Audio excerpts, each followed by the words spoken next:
course, Alex lied.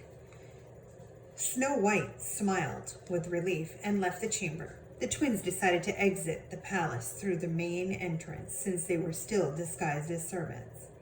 The dwarf mines are in the dwarf forest, which aren't very far from here, Alex said, looking down at the map. Remember, Snow White ran there by foot after the huntsman failed to kill her. We're going back into the dwarf forest, Connor said. Do we have a death wish? We don't have a choice, Alex said.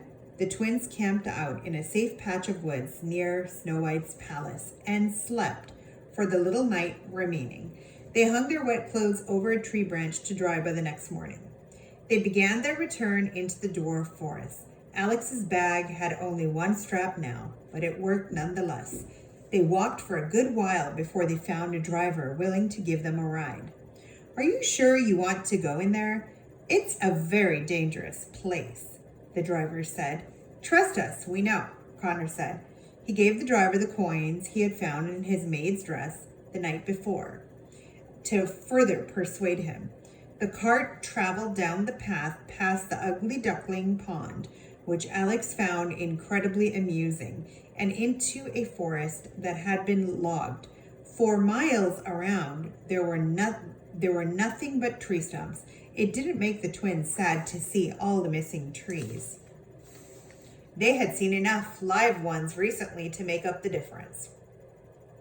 I really hope we don't run into the evil queen, Connor said during the trip.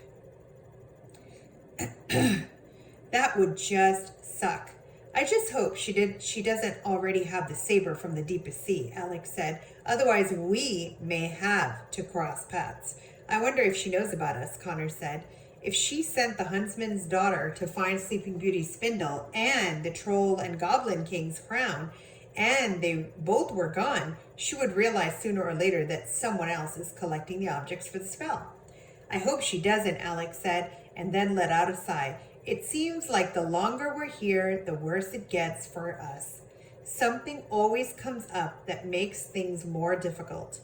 Alex's face went pale, and her mouth dropped open. She looked as if she had just seen a ghost. What's wrong? Connor asked. You look like you got a B on a pop quiz. He turned and looked in the direction of her gaze. In the distance, standing in the middle of the field of stumps, was a tree that, instead of growing straight out of the ground, was curved and wound in circles like a large vine. It was unmistakably the curvy tree, the one their father had told them stories about seeing when he was a kid. You're right, Alex, Connor said. Things always find a way of becoming more complex. Chapter 16, Through the Mines. The twins didn't speak for the rest of the trip into the dwarf forest. They couldn't. There was too much to say and not enough words to express what they were feeling. The driver dropped them off a mile or so away from the mines, and the twins walked in silence the rest of the way. They weren't even alarmed or threatened by the forest around them. Their minds were so full, there was no room to become nervous or timid by the thick and chilling trees around them. The mines are just past this hill, Alex said, looking at the map. At least now they were speaking, just not about the subject they needed to address. The twins reached the top of the hill, and on the other side below were several tunnels leading into the side of a mountain.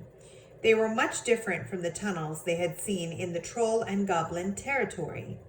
They were perfectly rounded and sturdy. Dozens of dwarfs were working in them, transporting wagons of jewels and rocks from one tunnel into the next. A loud bell rang from somewhere inside the mines, and a dozen more dwarfs emerged, carrying their lanterns and picks with them.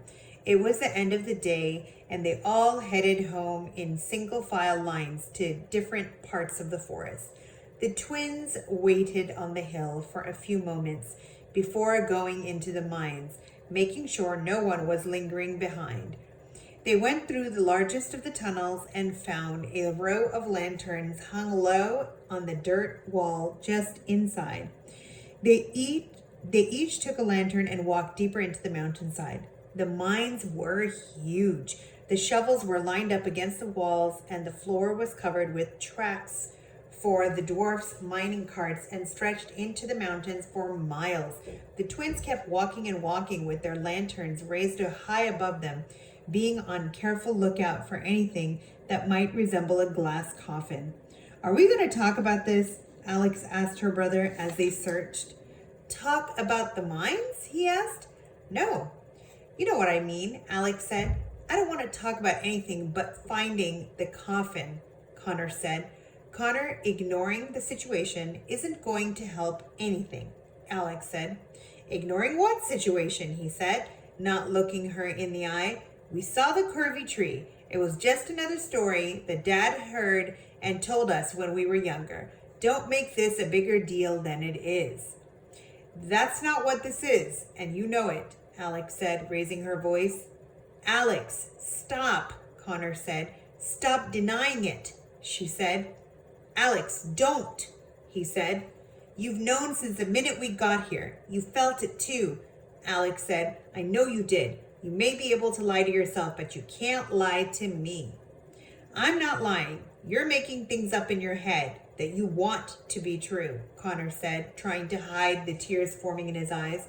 "All my life, I felt like I was missing out on something, like somewhere in the world there was something going on that I was supposed to be a part of. And now we found it. It's this place. Part of us belongs here," she said, with tears streaming down her face. "You can't prove it," Connor said. "Connor, face it," Alex yelled. "Dad is from here. He's from the land of stories."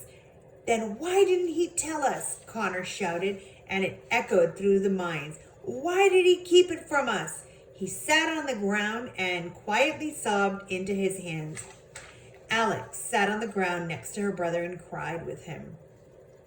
It was so much to take on, so much to digest. "Maybe he felt like he couldn't," Alex said. "He always said he would take us to the places where he grew up when we were older. We're still pretty young. Maybe he thought he would tell us when he thought we were old enough to understand."